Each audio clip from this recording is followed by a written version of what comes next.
Universe நேயர்களுக்கு எனது அன்பான வணக்கத்தை தெரிவித்துக் கொள்கிறேன் தோழர்களே. கடந்த காணொளியில் அமெரிக்காவில் பட்டிமன்ற புகழ் ராஜா அவர்கள் சாதியை கேட்டார்னு சொல்லி ஒரு பிரச்சனையை எல்லாம் பாஞ்சாங்க. அறிவுஜீவிகள் அத்தனை பேரும் கேள்வி கேட்டார்கள். ஆனால் நான் இப்போ ஒரு சொல்லட்டுமா, உண்மையான அறிவுஜீவி தமிழ்நாட்டில் ஆக சிறந்த இயக்குனர், திரைக்கதைவாதி, இந்தியா முழுவதும் தெரிந்தவர். அந்த காலத்தில் இந்தி சூப்பர் ஸ்டார் அமிதாப் பச்சனே வீட்டு வாசலில் நின்றவர்.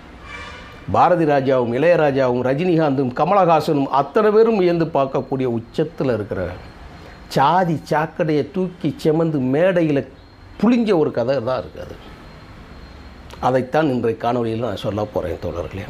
இதை ராஜாவுக்கு கேட்டவங்க இதுக்கு ஏன் இப்போ வரைக்கும் கேட்கலைங்கிற கேள்வியைத்தான் நம்ம சேனலில் இப்போ நான் பேசுகிறேன், சொல்கிறேன். நடிகர் பாக்யராஜ், இயக்குனர் பாக்யராஜ், இசையமைப்பாளர் பாக்யராஜ் அவருக்கு சமீபத்தில் 50வது ஆண்டு விழா நடந்து, 50 திரைத்துறையில் 50 வருஷம் கழிஞ்சிருச்சுன்னு சொல்லி விழா நடந்தது. அதில் யாரையுமே பாராட்டாத இளையராஜா பாக்யராஜிட்ட இருந்து நான் கற்றுக்கிட்டேன்னாரு. ஒருவனிடம் என்ன திறமை இருக்கும் என்பதை பாக்யராஜ் சொல்லுகிற கதை சொல்கிற வியத்திலிருந்தே நான் கற்றுக்கொண்டு அடுத்தவர்களை மதிக்க ஆரம்பித்ததே பாக்யராஜை பார்த்தான்னு சொல்கிறார். யாரையுமே மதிக்காத இளையராஜா பெருமைப்படுத்திட்டு போனார். ரஜினிகாந்த் சங்கிலி போட்டு என்னை உயிரவே பாதுகாத்து கொடுத்தவர் பாக்யராஜின்னு பெருமைப்பட்டு போனார். கமலஹாசன் ஒருபடிக்கு மேலே போய் எனக்கு நடிப்பே சொல்லி கொடுத்தவர் பாக்யராஜின்னு சொல்லிட்டு போகிறார். பாக்யராஜ் படத்தை பார்க்காத இந்த தலைமுறை, கடந்த தலைமுறை, அதற்கு முந்தின தலைமுறை யாருமே இருக்காது. நானெல்லாம் இயக்குனர் இமயம் பாரதி ராஜா அவர்கள் வேதம் புதிது என்கின்ற ஒரு படத்தை எடுத்துவிட்டு அதில் இருக்கக்கூடிய ஒரு டயலாக், தேவருங்கிறது நீ படித்து வாங்கின பட்டமா அப்படின்னு சொல்லிட்டு கேட்டதுக்கும், எம்ஜிஆர் அவர்கள் கடைசியாக பார்த்த படம், அந்த படம் பிராமணியத்துக்கு எதிராக, பார்ப்பனியத்துக்கு எதிராக இருப்பது என்பதுக்காக அந்த படத்தை ரிலீஸ் பண்ண விடாமல் இருந்ததும், கடைசியில் அந்த மவுண்ட் ரோட்டில் போய் நான் அந்த ரீலை வச்சு தீய கொளுத்துவேன்னு சொல்லி எம்ஜிஆர் பார்த்து அந்த படத்தை கடைசியில் ரிலீஸ் பண்ண விட்டு வரலாறு. ஆனால் அதே கதையை எடுத்துக்கொண்டு, அதே பார்ப்பனியத்தை வைத்துக்கொண்டு எடுத்த பாக்யராஜ் என்ன செஞ்சிட்டார் தெரியுமா? நான் கம்ம நாயுடு என்று சொல்லுவதற்கு பெருமைப்படுகிறேன், அந்த பெருமையை யாரும் விட்டு கொடுத்துடக்கூடாது. கம்ம நாயுடுன்னா என்ன பெருமை தெரியுமான்னு எங்கள் அம்மா சொல்லியிருக்கிறாப்புல. நான் தெலுங்கு பேசுகிறவன், இதையெல்லாம் தெலுங்குலேயே போய் தெலுங்கு மொழியிலேயே பேசி மேடையில் பேசி முடிச்சுட்டு வந்திருக்காப்புல ஒரு சாதி சங்கத்தில். இவனை என்ன செய்கிறது? ராஜா சாதி கேட்டார்னு சொல்லி அவ்வளோ தூரம் பொங்குன பெருமாளுக இந்த நாயை பற்றி யாரும் பேசலை. நடிகர் பார்த்திபன் எல்லாம் விஸ்வகர்மா சமூகத்தை சேர்ந்தவர்கள் என்று நினைத்துக்கிட்டு இருப்பாங்க. அவர் சொல்கிறாப்புல, நான் தெலுங்கில் பேசுகிறதுனால தான் பாக்யராஜ் நானும் தெலுங்கில் பேசுவோம், தெலுங்கில் பேசுகிறதுனால எனக்கு நிறைய வாய்ப்புகள் இருந்தது, பார்க்கறது. அது ஒரு பிரச்சனையே கிடையாது. இனம் மொழியை பற்றி நம்ம பேசக்கூடிய ஆளே கிடையாது. நாம் திராவிடத்தை பேசக்கூடியவர்கள், திராவிட இனத்தை பற்றி பேசுபவர்கள், தமிழ் நிலத்தை பற்றி தான் நம்ம பேசுகிறோம். நமக்கு எந்த வாய்ப்புமே கிடையாது, வைக்கக்கூடாது. ஆனால் இன்று பேசிய இந்த வாய்ப்பு மறுநாள் இப்படி பேசின பாக்யராஜுக்கு எதிராக இது போகலை, ஒன்றும் பேசலைன்னா இங்கே என்ன நடக்கு? அதுதான் நம்ம சொல்கிறோம். அப்படி பேசலாமா? முதல்ல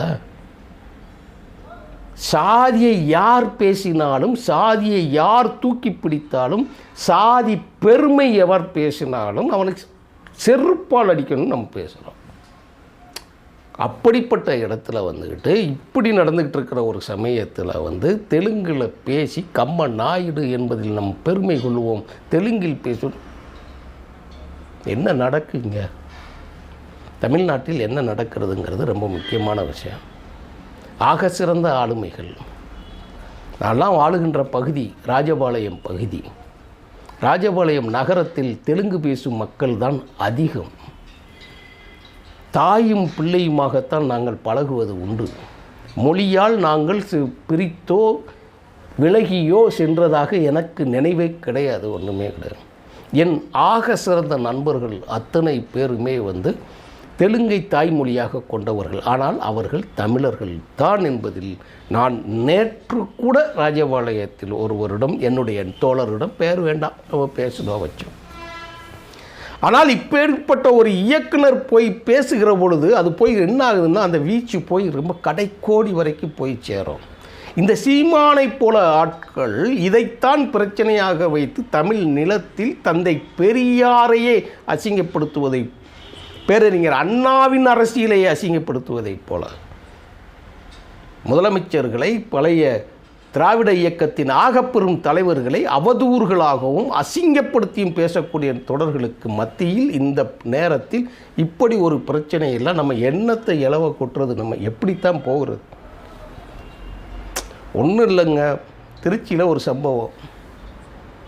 தலைவர் வைகோ அவர்களோட ஈழப்போர் ஒரு முக்கியமான கட்டத்தில் நடந்து இருக்கிற பொழுது என்னுடைய நண்பர் தீக்குளிச்சு இறந்தார், சிவகாசி ரவி. நீட்டு நோவதுகளில் எத்தனையோ பேர் உயிர் கொடுத்த தியாகிகள் இருக்காங்க, தன் உயிரை தன் உடலை ஆகுதியாக்கினவர்கள் இருக்கிறாங்க.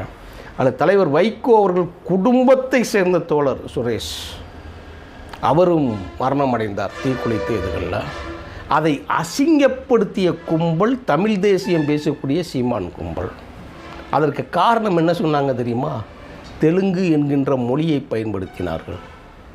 என் வாழ்நாளில் பார்க்காத ஒரு காட்சியை, தமிழ்நாட்டு அரசியலில் பார்க்காத ஒரு காட்சியை, ஏர்போர்ட்டில் ஒரு தலைவர் கதறி கண்ணீர் விட்டு அழுத காட்சியை பார்த்தோம். அதை பார்த்து சிரித்தவர்களும் உண்டு, ஏளனப்படுத்தினவர்களும் உண்டு. என்ன நோக்கம் என்பதை விட்டுவிட்டு மொழியினை காட்டி அவர்களை இழிவுபடுத்துகின்ற வேலை நடக்கிற சூழலில் ஒரு உயிரை பறிகொடுத்தவர் கதறி அழுது விட்டு சென்ற காட்சி, பரிதாப காட்சியை பார்த்தது.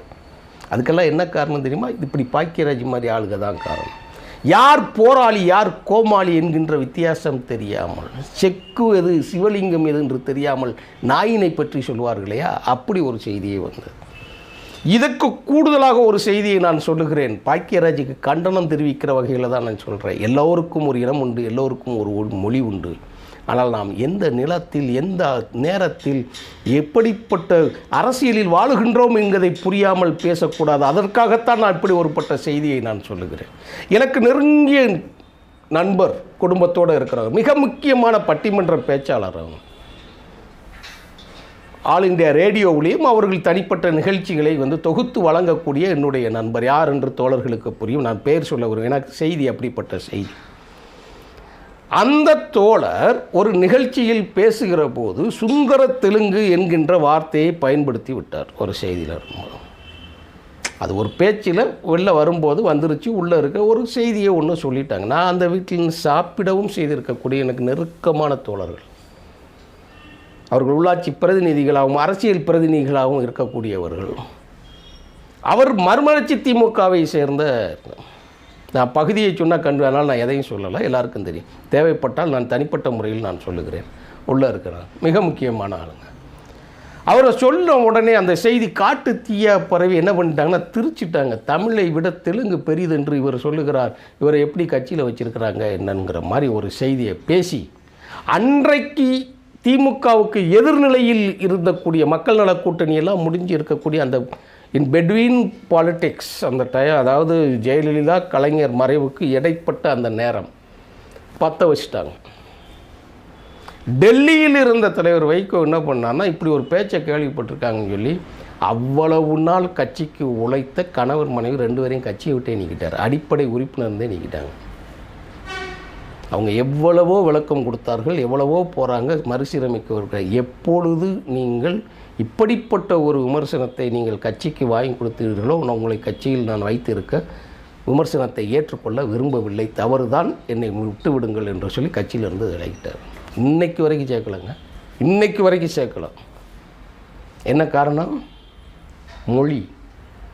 என்ன சொன்னாங்க? யாரோ ஒருத்தர் இதில் நேரடியாக நான் சொல்லுகிறேன், சல்மா உட்பட, கவிஞர் தாமரை உட்பட, ஏன் கனிமொழி உட்பட அந்த செய்தியை டேக் பண்ணிய காரணத்தினால் உடனடியாக அந்த வேலையை செஞ்சாங்க. பண்ணாங்க.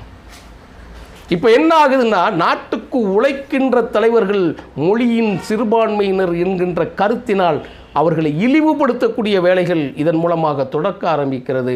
இதைத்தான் சீமானை போன்ற புல்லுருவிகள் எங்கிருந்தோ கையூட்டுக்களைப் போல பெற்றுக்கொண்டு வார்த்தை வியாபாரம் செய்வதற்கு அவருக்கு தீனி போடுவதைப் போல இப்படிப்பட்ட நிகழ்ச்சிகள் எல்லாம் நடந்தது. இன்று இணைய உலகம் இன்று மாதிரி பழைய மாதிரி எல்லாம் கிடையாது.